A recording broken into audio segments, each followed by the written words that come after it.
Oke, Assalamualaikum warahmatullahi wabarakatuh. Apa kabar Sobat Forum?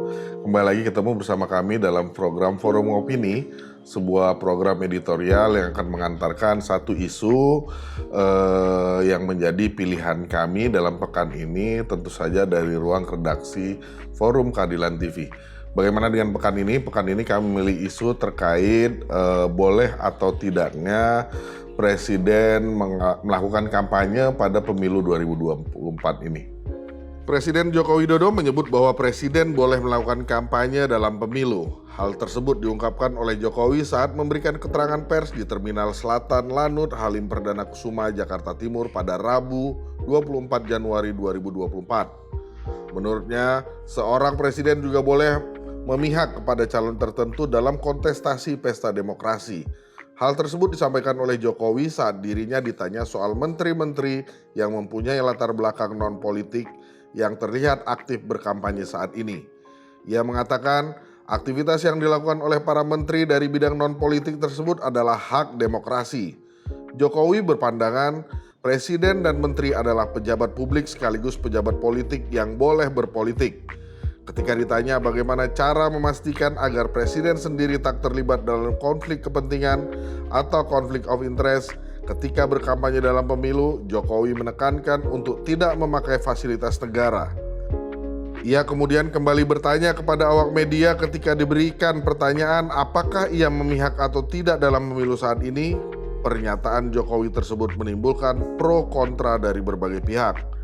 Menanggapi hal itu, anggota Dewan Pakar Tim Pemenangan Nasional atau TPN Ganjar Pranowo Mahfud MD sekaligus Ketua Ganjar Center Pumpida Hidayatullah menilai sebagai kepala negara seharusnya Jokowi bersikap selayaknya seorang negarawan yang mengayomi rakyatnya karena bagaimanapun dia hidup dari pajak rakyat.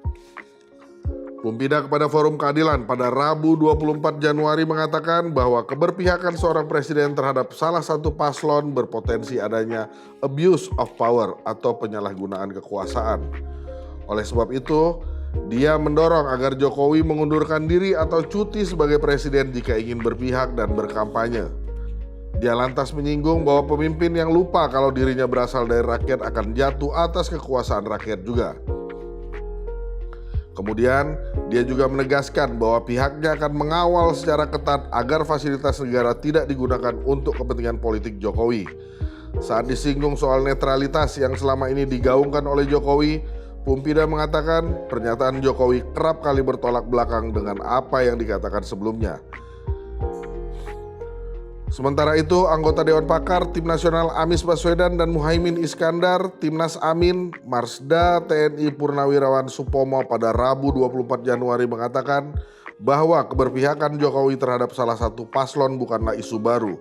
Menurutnya, isu tersebut tidak akan berpengaruh secara signifikan karena masyarakat sudah pandai untuk meresponnya.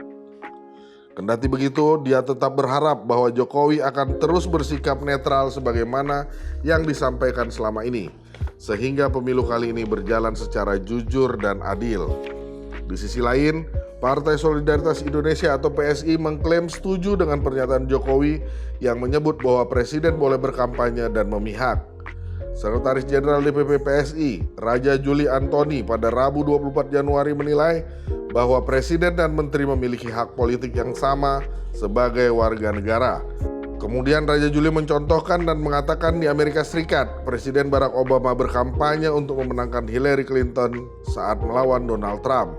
Raja Juli berharap agar Jokowi dapat menindaklanjuti pernyataan itu dengan dukungan terbuka dan meyakini Jokowi memberikan dukungan terhadap pasangan calon nomor urut 2. Wakil Ketua Dewan Pengarah TKN Prabowo Gibran, Yusril Iza Mahendra juga membela Jokowi terkait pernyataan bahwa presiden boleh memihak di Pilpres. Yusril menyebutkan, Undang-Undang Nomor 17 Tahun 2017 tentang Pemilu tidak melarang presiden dan wakil presiden untuk berkampanye, baik bagi diri sendiri ataupun pasangan capres-cawapres lainnya.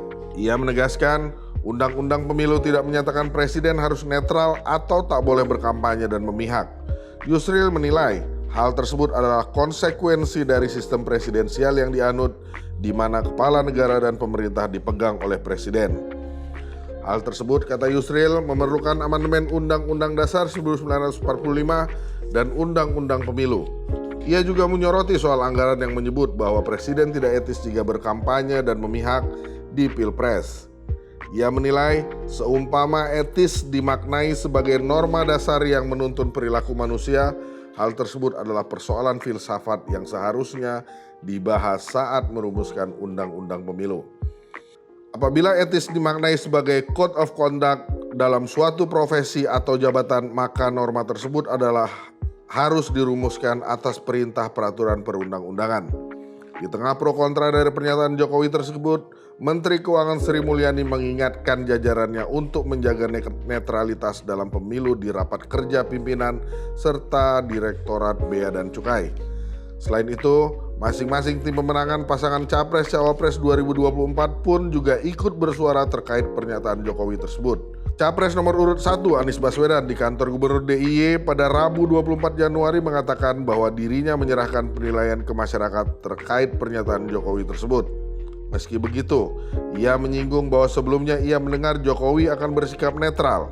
Sementara itu, dari kubu 03 melalui jubir TPN Ganjar Pranowo Mahfud MD, Ahmad Baidowi atau Awi pada Rabu 24 Januari mengatakan memang tidak ada larangan asalkan tidak memakai institusi kepresidenan untuk kepentingan politik.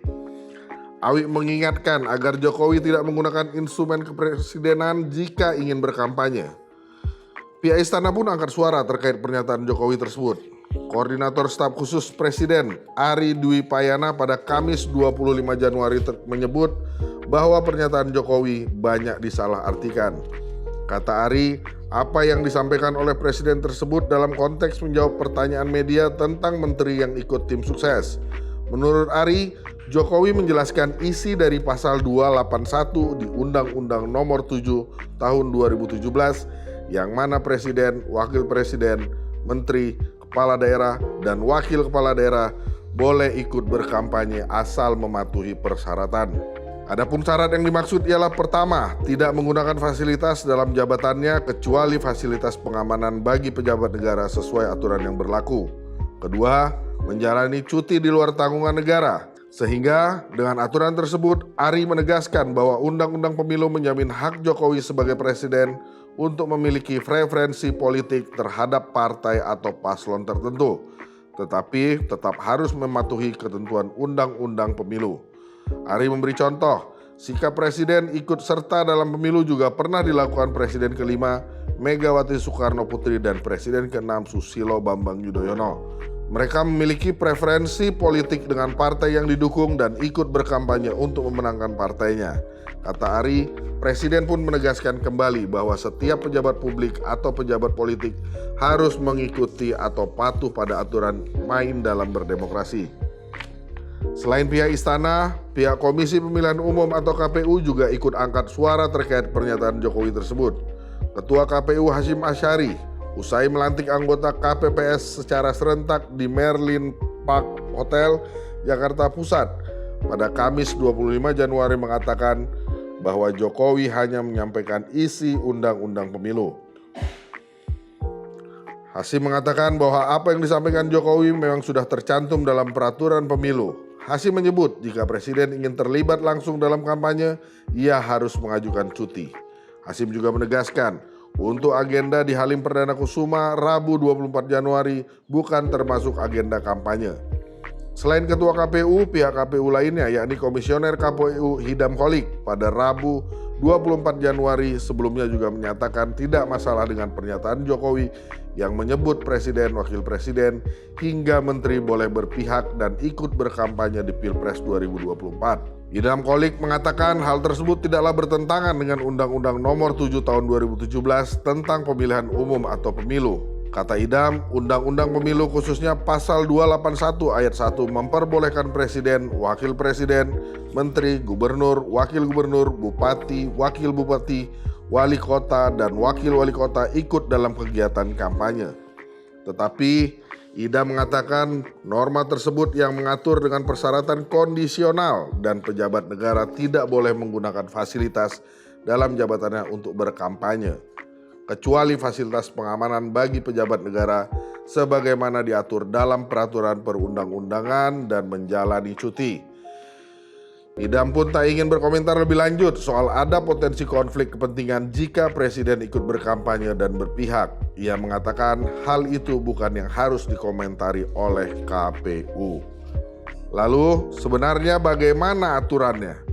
Pasal 280 ayat 2 dan 3 Undang-Undang Nomor 7 Tahun 2017 tentang Pemilu mengatur daftar pejabat negara yang tidak boleh dilibatkan sebagai pelaksana atau tim kampanye pemilu. Dalam daftar tersebut tidak ada presiden, menteri maupun kepala daerah.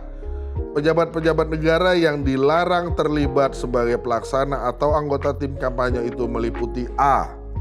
Ketua, wakil ketua, ketua muda, hakim agung pada Mahkamah Agung, dan hakim pada semua badan peradilan di bawah Mahkamah Agung, dan hakim konstitusi pada Mahkamah Konstitusi.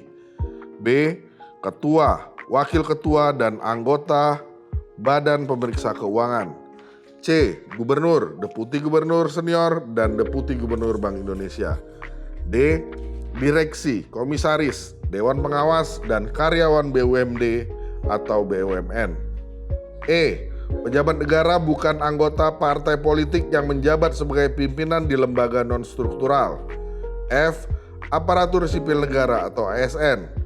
G. Anggota TNI dan Polri. H. Kepala desa. I. Perangkat desa. J. Anggota Badan Permusyawaratan Desa. Dan K. Warga negara Indonesia yang tidak memiliki hak memilih. Kemudian pejabat negara yang terbukti terlibat sebagai pelaksana atau anggota tim kampanye dari huruf A hingga D akan diancam pidana dengan hukuman penjara maksimum selama 2 tahun dan denda sebesar 24 juta rupiah. Sementara itu, pejabat negara yang terlibat dalam kampanye dari huruf F hingga J akan dikenakan pidana dengan hukuman penjara maksimum selama 1 tahun dan denda sebesar 12 juta rupiah. Kepala desa juga dikenakan pidana yang sama jika terbukti melakukan tindakan yang menguntungkan salah satu peserta pemilu. Pada pasal 29, 30, 51 dan 52 Undang-Undang Nomor 6 Tahun 2014 tentang desa, kepala dan perangkat desa yang terlibat dalam kampanye juga dapat dikenai sanksi administratif baik berupa teguran lisan maupun tertulis. Jika sanksi administratif tidak dilaksanakan, maka mereka beresiko diberhentikan sementara dan dapat dilanjutkan dengan pemberhentian. Perlu dicatat bahwa Undang-Undang Nomor 23 Tahun 2014 dan Undang-Undang Nomor 9 Tahun 2015 tentang pemerintahan desa tidak mengatur ketentuan atau sanksi khusus untuk kepala daerah yang terlibat dalam kampanye pemilu. Sementara itu, pasal 299 Undang-Undang Pemilu mengatur bahwa beberapa pejabat negara diperbolehkan untuk melakukan kampanye. Pasal 299 ayat 1 menyatakan, Presiden dan Wakil Presiden mempunyai hak melaksanakan kampanye. Pasal tersebut juga menegaskan bahwa pejabat negara yang merupakan kader partai politik diizinkan untuk melakukan kampanye. Pejabat negara non-parpol juga diperbolehkan untuk melakukan kampanye, khususnya jika mereka mencalonkan diri sebagai calon presiden atau calon wakil presiden dan telah didaftarkan sebagai anggota tim kampanye ke KPU RI. Namun demikian, pasal 281 Undang-Undang Pemilu menetapkan sejumlah syarat bagi pejabat negara yang melakukan kampanye termasuk para menteri dan kepala negara. Selain wajib cuti di luar tanggungan negara, mereka juga dilarang menggunakan sejumlah fasilitas negara. Larangan lebih lanjut mengenai penggunaan fasilitas negara untuk keperluan kampanye pejabat negara diatur dalam pasal 304-305 Undang-Undang Pemilu. Pasal 304 Undang-Undang Pemilu berbunyi, 1. Dalam melaksanakan kampanye presiden dan wakil presiden, pejabat negara, pejabat daerah dilarang menggunakan fasilitas negara. 2. Fasilitas negara sebagaimana dimaksud pada ayat 1 berupa A. Sarana mobilitas seperti kendaraan dinas, meliputi kendaraan dinas negara dan kendaraan dinas pejabat negara, dan kendaraan dinas pegawai serta alat transportasi dinas lainnya. B. Gedung kantor, rumah dinas, rumah jabatan, milik pemerintah provinsi, milik pemerintah kabupaten atau kota, kecuali daerah terpencil yang pelaksanaannya harus dilakukan dengan memperhatikan prinsip keadilan. C. Sarana perkantoran, radio daerah, dan sandi telekomunikasi milik pemerintah provinsi atau kabupaten atau kota dan peralatan lainnya. Dan D. Fasilitas lainnya yang dibiayai oleh APBN atau anggaran pendapatan dan belanja daerah. 3. Gedung atau fasilitas negara sebagaimana dimaksud pada ayat 2 yang disewakan kepada umum dikecualikan dari ketentuan sebagaimana dimaksud pada ayat 1. Kemudian apa saja sejumlah fasilitas negara diperbolehkan digunakan pejabat negara saat berkampanye?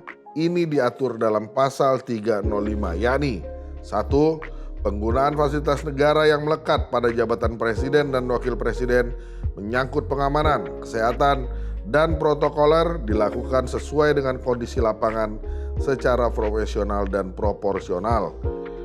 2. Dalam hal presiden dan wakil presiden menjadi calon presiden atau calon wakil presiden, fasilitas negara yang melekat sebagaimana dimaksud pada ayat 1 tetap diberikan sebagai presiden dan wakil presiden. 3. Calon presiden dan calon wakil presiden yang bukan presiden atau wakil presiden selama kampanye diberikan fasilitas pengamanan, kesehatan, dan pengawalan oleh Kepolisian Negara Republik Indonesia.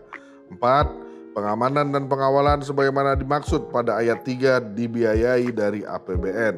5. Ketentuan lebih lanjut bagi pelaksanaan pengamanan dan pengawalan sebagaimana dimaksud pada ayat 3 diatur dengan peraturan presiden. Itu tadi Sobat Forum pro dan kontra terkait apakah presiden boleh atau tidak mengikuti kampanye Pilpres di 2024 ini. Sobat Forum dimanapun Anda berada pasti punya penilaian dan punya opini sendiri. Saksikan terus Forum Ngopini yang hadir setiap akhir pekan di layar kaca Forum Keadilan TV, tentu saja dari ruang redaksi Forum Keadilan TV. Terima kasih. Assalamualaikum warahmatullahi wabarakatuh.